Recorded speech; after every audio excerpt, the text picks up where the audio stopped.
Good morning, everyone, and thank you for joining us this morning for our workshop, How to Apply to Tri-C. My name is Dr. Magda Gomez, and I am the Executive Director of Diversity and Inclusion here at Tri-C. And I'd like to welcome you to our first of 3 summer workshops for college employees and community partners. And these workshops are intended to promote and facilitate education and training opportunities for our Hispanic Latino population in Cleveland, and I should say Northeast Ohio, to grow and enhance the economic vitality of the population. And this particular session is being recorded. The link will be provided and available via our webpage, tri-c.edu/Unidos. So please visit there after the session for future viewing. We ask that you please remain muted during the entirety of the session, but we do welcome opportunities for questions and comments via the chat, which I will be monitoring. And now I am pleased and honored to present to you our presenters of the workshop, my colleague and our friend Jessica Cartagena, who is the program manager of the Hispanic Council at the college, as well as Danny Vasquez, who is a recruitment specialist at Tri-C. So with you, I leave you both with Jessica and Danny. Hi, everyone. Good morning, and thank you so much for joining us today. So we are going to do a kind of an easy 5-step process on how to actually enroll and fill out an application for Tri-C. So I'm going to share my screen, share our PowerPoint.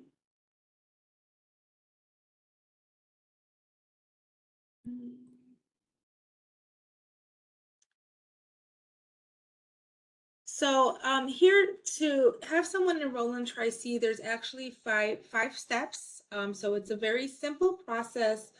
The first step is to apply and choose a program. So sometimes that's where some students get a little stuck. They don't know what program to choose. But Danny's going to share a little bit more about when he does his presentation. We'll talk about financial planning, the placement, submitting transcripts, counseling, orientation, registering for classes, and paying for those classes. So, all persons 18 years of age are eligible for most programs here at Tri-C. So it's the first step that I always tell every student that calls me is to apply and to complete the application online. So I'm going to kind of toss it over to Danny, and then he's actually going to walk you through an actual application online to show you the steps that the students need to take, or a potential student. So I'll stop sharing my screen now, and all our applications are done online via our website. Okay, so let me make sure. Thank you, Jessica, and thank you everyone for joining us. Let me make sure. Can you all see our main webpage? Yes. Okay, so as Jessica mentioned, our application is online. This is where it all starts. We need to have everybody fill out the application first so that we can get the process started. And I will fill out one here just to show you. It doesn't take very long. So you go to our main webpage, tri-c.edu,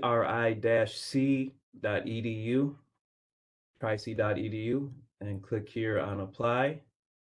There's all sorts of resources on our website, how to get started. These are different depending on what type of student you are. Our list of majors are here, student resources here. But as far as applying, click on apply. There are some instructions here if someone wants to read through those. But you'll click on apply here. And it all starts with creating an account. Like many things these days, you'll need to create an account first. So I'm just going to use a fake name, obviously, just for the purposes of this.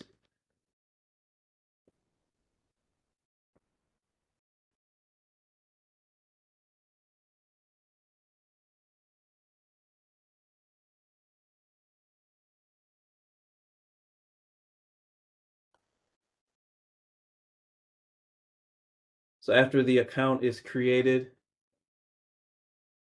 it will take you right to the application. Students need to give us an idea. We're trying to get an idea of what the students' intentions are. There are different types of interests here. Let's say the person is interested in a specific program. They want a degree.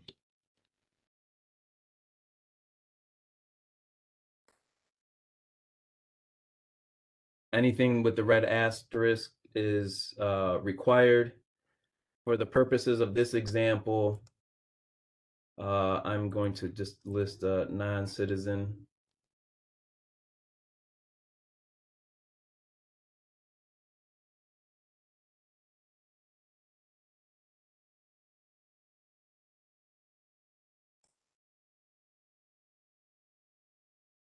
So you fill in the appropriate information.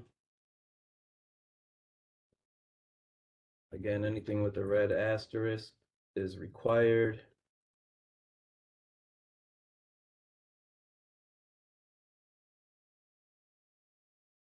Danny, the question came up on the chat is, can a student switch language to Spanish on the website? That's a good question. Well, on our website, yes. On our website, the Tri-C website, down at the bottom, there are all sorts of languages. So, yes, our website can be The website, translated. but not the application. Right. Yeah, I don't think the application. Application, you cannot switch the language on there because that's like a form. It's from Yeah. a vendor form. So the application, right, is in English, but the website can be translated to Spanish or any of those other languages there. So the student has to tell us, what are they a new student? Are they transferring here? Do they have credits from somewhere else? So again, you just, this is where you choose the major. So these questions, depending on, I forget the exact term, but depending on how you answer up here, then it will determine what types of options you have at the end of this page. So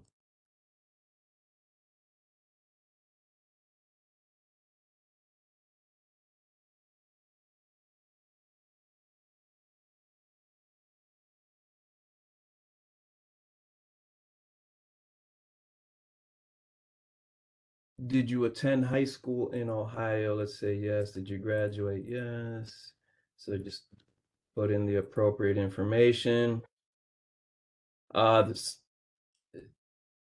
We ask to list the high school name as it mentions here.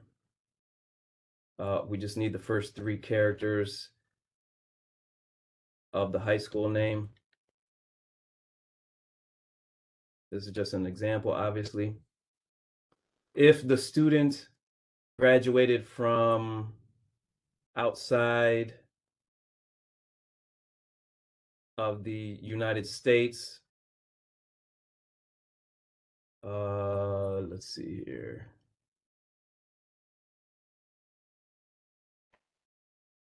They can just type in foreign, out of state foreign, or other foreign. That's if it's something outside of the United States. What's your educational goal?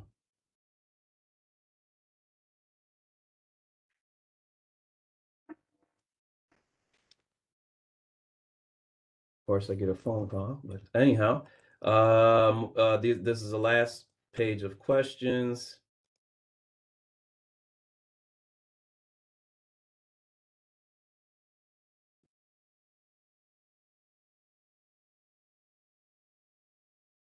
And if there are any errors, it will tell you. It won't let you submit the application if there are any errors. So As you see, it's a pretty simple process.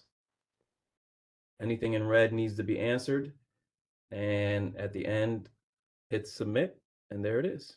There's the application. Once the application is filled out, well, it'll take several, maybe 4 to 5 business days, maybe a little more, just depending on what time of the year. But the application will get processed, and it will generate a student ID number. Once the student is in our system with an ID number, then we can continue to work with the student to finish the enrollment process. But as you see, if I need to change it, if I can edit it if I want to, the application. But this is the account that was created with the application that was submitted. And that's all it takes for the application. Thank you, Danny. I'll just say a couple little things about it. So as he mentioned, it takes about 4 to 5 days. Then students instantly start getting emails. So that's always a good indicator that you at least have your right email in the system. They will get a S number assigned to them, a student number. With that student number is what they will need to begin any placement test, logging into my Tri-C space. So that becomes their number here at Tri-C. It is really important that students kind of understand that the first step is this step before anything else can happen. As far as, sometimes they're really anxious and they want to sign up for classes like they decided that day, I want to come back to school or start school. There's a couple steps before that. So this is a first step. As we kind of said, I don't think that it has the capability to be done in Spanish. Many students, but Danny, myself, and Esther Velez, we're the bilingual staff that helps many of our students with this process. That will be in Spanish, but not, let's see, does it? Maybe? No. I just so this is our Spanish site. I switched it over to Spanish, and I click on apply here, and it takes us to the vendor provided link, which is in English. So I'll start, Danny, if you could stop sharing, and then I'll share the PowerPoint to go over the last few steps. Jessica, there is a question in the chat pertaining to, can a person under 18, a minor, apply without the parent being involved? I'll rely on Danny on that one. Yes. Well, and we do have students who do that because of our College Credit Plus program. So now, if that's the case, at some point there is parental involvement that will be needed. But yes, they can fill it out. They can fill out the application. Yes. Now, there's different applications if that person is still in high school and they're taking College Credit Plus courses. So we do offer that for high school students, and that's something that they start with their academic counselor at their high school, and they go that route. Even as someone that is a minor coming to take a summer camp, they need to complete an application and they get assigned an S number. That they're not a college student, they can't sign up for an English 1010 class, but they do have an S number. If they do become a college student in the future, then it needs to be switched in our system. And again, so if a student wants to do that, once they say that if they're under 18 and the program is called College Credit Plus, we call it CCP. If they tell us that in the beginning, then the questions that come afterwards in the application will be based on the fact that they're under 18 and they're here either for summer camp or College Credit Plus. Okay. So I'm going to talk quickly about the financial planning for students. I think it's really important that as easy it is to get an S number here at Tri-C, I think that financial planning for college needs to be a discussion happening very early on, that there is a cost to take classes here. So what most students we have, probably maybe about 50% of our students are financial aid, are Pell eligible, meaning that they fill out the financial aid, the FAFSA, which is by the US government. So it is an application that you fill out, and we have financial aid offices at all our campuses So people are eligible for Pell Grants, which are dollars that don't need to be repaid. That's based on income and family size. And then student loans are also what is offered, student loans, and those must be repaid with interest. Tri-C, we have scholarships. We have over 200 available scholarships. There's a separate application. There's a one application for all our scholarships, and that's where the Hispanic Council falls under as well. We offer scholarships. We offer this year alone, we've offered over close to 100 scholarships, and we're about at $99,000, so including our summer scholarships. And then we also have students that self-pay, so you can pay for your classes out of your own pocket. We offer payment plans as well. So, you know, it's definitely a conversation to have. We are the most economically friendly community college in the state, so it is very affordable to attend Tri-C. One thing I will say about the financial aid, students that are individuals that are eligible are individuals that are U.S. citizens, permanent residents, so meaning they have a green card, or if you're a refugee or asylum, there's a couple different visas that you may apply for financial aid. So those are kind of more questions if you have like someone that has, I would always say start with your financial aid office or start with the Hispanic Council. I'll let Danny talk about our placement and submitting transcripts.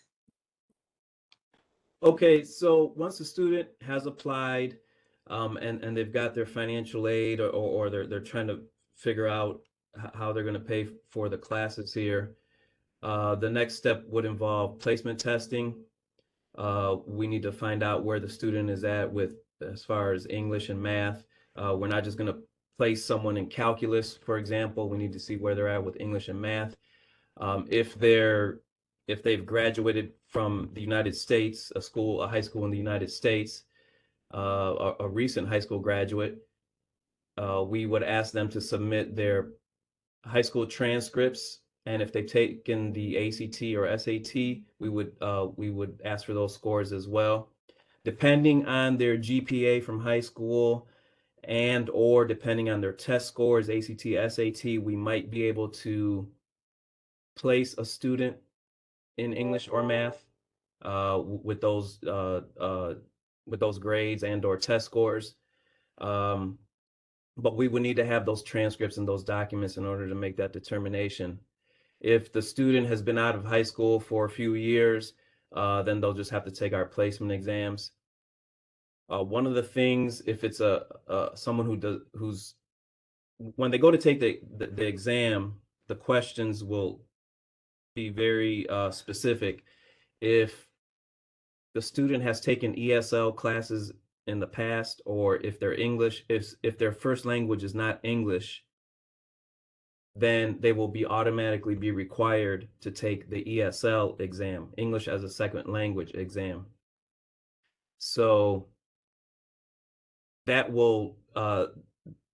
exam will tell us if the student needs English as a second language classes before they can start taking the regular English, math, psychology, history, the other classes that are required for their major. So the placement testing, now if it's a transfer student, we would need their college transcripts to determine if any English, math, or any other credits would transfer, and if they would be exempt from having to take our placement exam.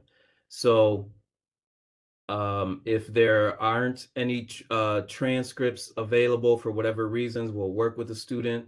But at some point, we would need to either see transcripts, be it high school, college, or placement testing, whether it be the regular English and math or the ESL testing. We need something in order to determine where the student is at as far as English, math, and possibly other classes. And I'll just mention, so high school transcripts are required if the student is going to be utilizing their financial aid. So it doesn't matter like if they graduated 20 years ago from high school, if they did not graduate in the United States, if they are eligible for Pell Grants or student loans, we need to have high school transcripts. So at the bottom, I think for the past year, we have been actually translating Spanish transcripts for our folks that are coming. So we will be continuing that on within the next academic year, which is awesome. I'm happy to announce that. So we get them translated by a professional translator and they're notarized. So that is something that we have been doing. So I'm excited about that. Danny, go ahead. I see you want to say something else. Yeah, and not just Spanish. The gentleman that we use to translate the documents, he can translate just about any language. So we've had transcripts come in from not just Spanish, and he can translate those as well. And thanks to the Hispanic Council and the foundation here at Tri-C, we will cover the cost of that translation for the students. So it's just one less kind of step for the student. Sometimes it's very difficult for them to get their high school transcripts from their home country.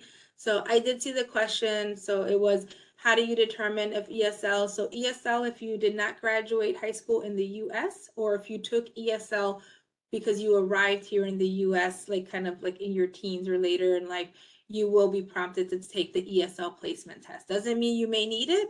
English is a second language.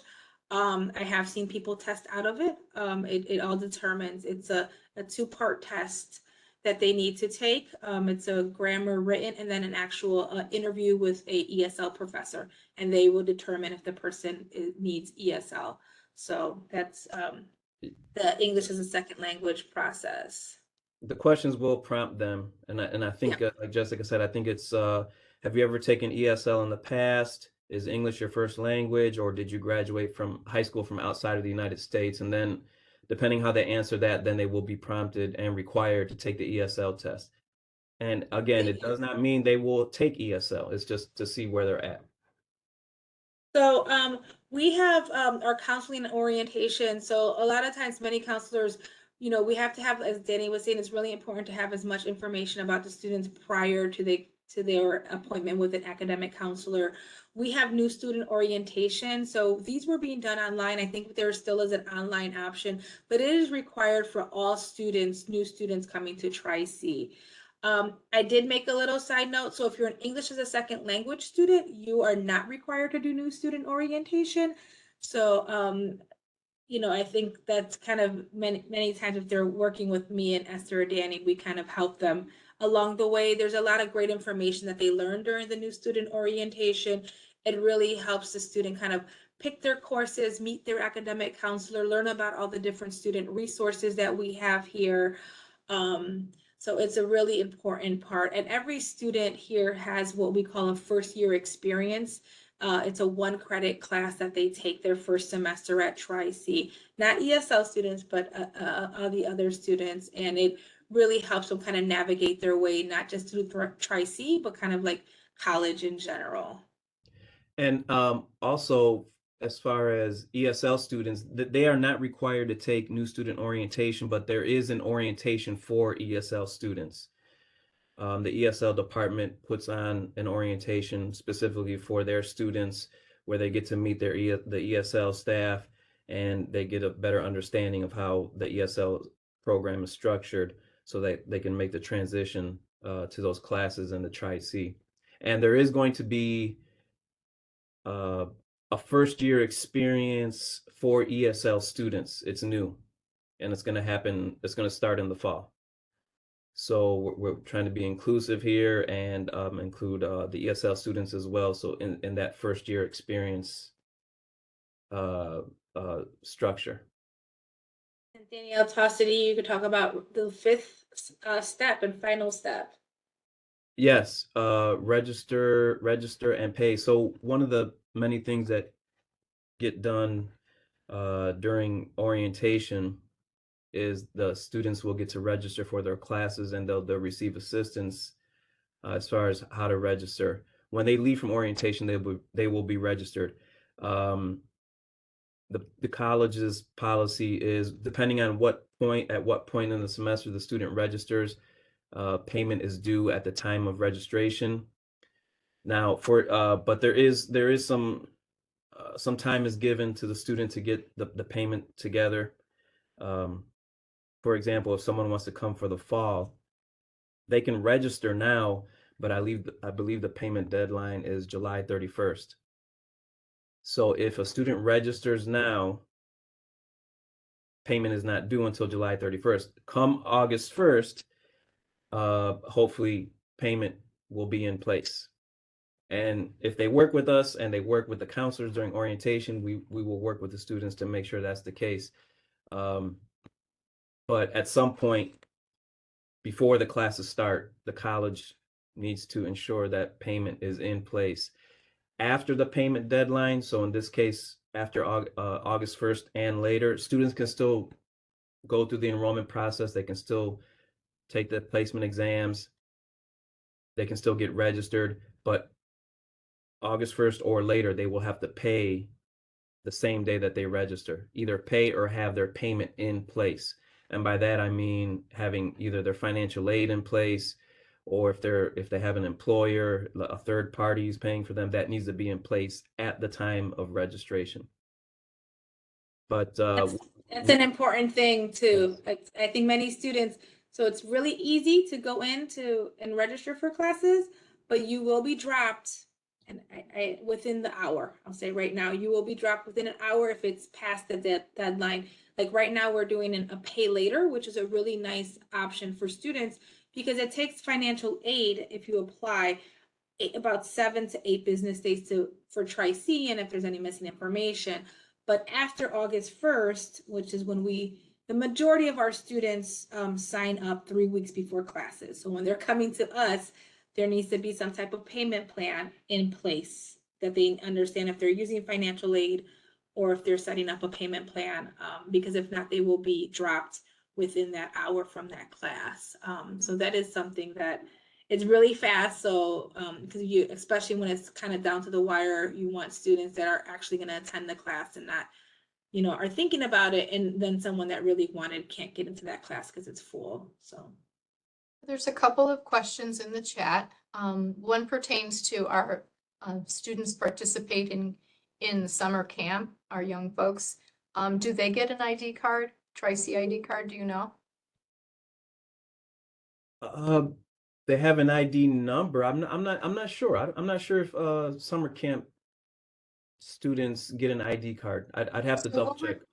Yeah, we'll check and reply offline if that's okay. There are other questions.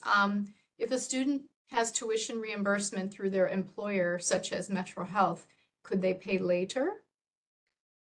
We would need to, the student would have to communicate with the enrollment center and let us know that's the case. Because if it's like a week before classes start and the student registers, and we don't know that a payment is coming from the employer, then more than likely that person will get dropped. Yeah, because sometimes employers pay after the Right. grades have been submitted. So we'll have to figure that out too for UC Amata. Yeah, I'm sorry, I'm asking a lot of questions, but yeah, I only asked because I went through this with Baldwin Wallace for myself, and I know with Baldwin Wallace has a relationship with Metro, and there's like some sort of contract we signed with them saying, hey, we promise to pay within a certain amount of time after classes are done. So there's like, a whole internal process, but just to kind of throw that out there as an idea of something to explore, because like Magna said, most employers pay after classes are done, and they pay the employee, and the employee would pay the school typically. Yeah, we have partnerships with employers too, with Amazon, for example. We're on their, I think it's called career choice list. So we do have those partnerships with certain employers as well. We just need to know though. The student just needs to come to the enrollment center, either visit in person or call us or email the enrollment center and let us know. Because if we don't know, then we don't know, and the student will probably be dropped from the classes. So there's another question pertaining to folks that are participating in our Encore program, folks, or Program 60, which are for older adults. I think it's over 55. Do they have to follow the same application process?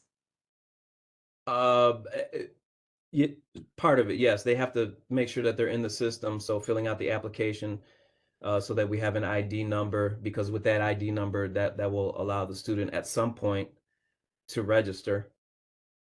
And then if it's Encore or Program 60, then they wouldn't need to do placement exams. They could just, when it's time to register, and there's a different, little bit different calendar for those groups. When it's time to register, they can just register and pay. There's a lot less involved with the Encore program or Program 60, just because many of those students are just coming for like workshops or personal interest, not really, they're not really trying to take classes for a degree. Right, and I don't believe they're graded, so it's like for audit. Correct. Yeah.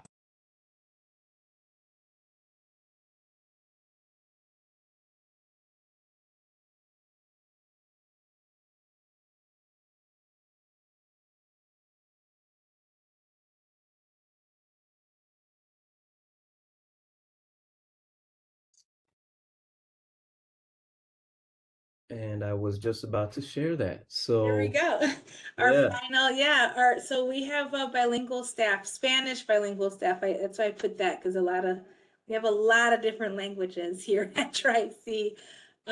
So it's myself, Danny, and Esther. So there is other bilingual staff in the different departments as well. You'll probably be, if you participate in the financial aid, you could be Maida Adams. She's in our financial aid department.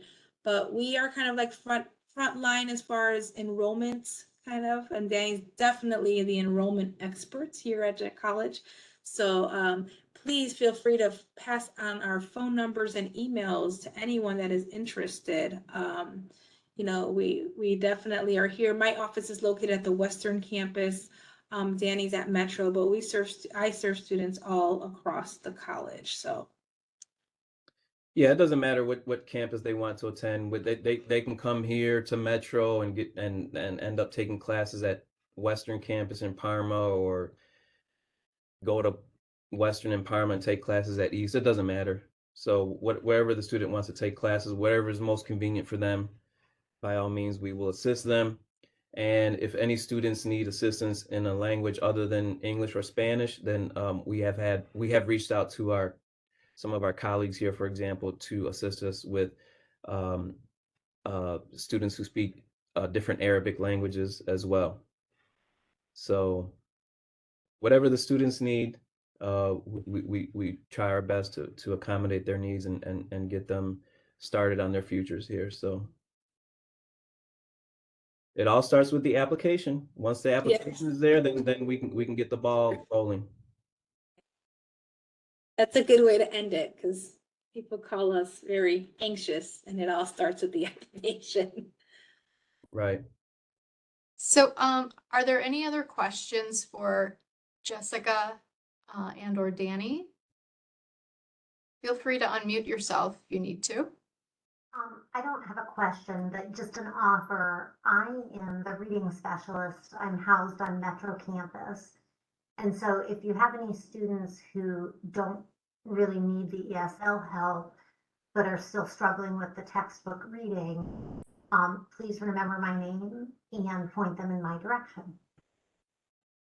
That's good to know. Thank you, because not just Spanish, but speakers of other languages, they might be in college level English or remedial level English, other than ESL, but they still can use some assistance. We see that frequently. So thank you for letting us know about that assistance. Thank you, Brenda. So if there aren't any other questions, we want to once again thank you for participating in today's session. We invite you to participate in our other two sessions coming up. The next session will be on June 14th, Wednesday at 10 a.m., also via WebEx, and that one will be how to apply for financial aid and scholarships at Tri-C. We also have our third and final workshop, which will take place on July 10th from noon to 1 p.m. And that will pertain to how to support our international students at Tri-C. including how to apply for financial aid specifically for refugee and asylum seekers. So thank you everyone again for participating. Again, this session recording will be available on our webpage at tri-c.edu/Unidos. Have a wonderful rest of your day and week. Thank you. Nice weekend. Have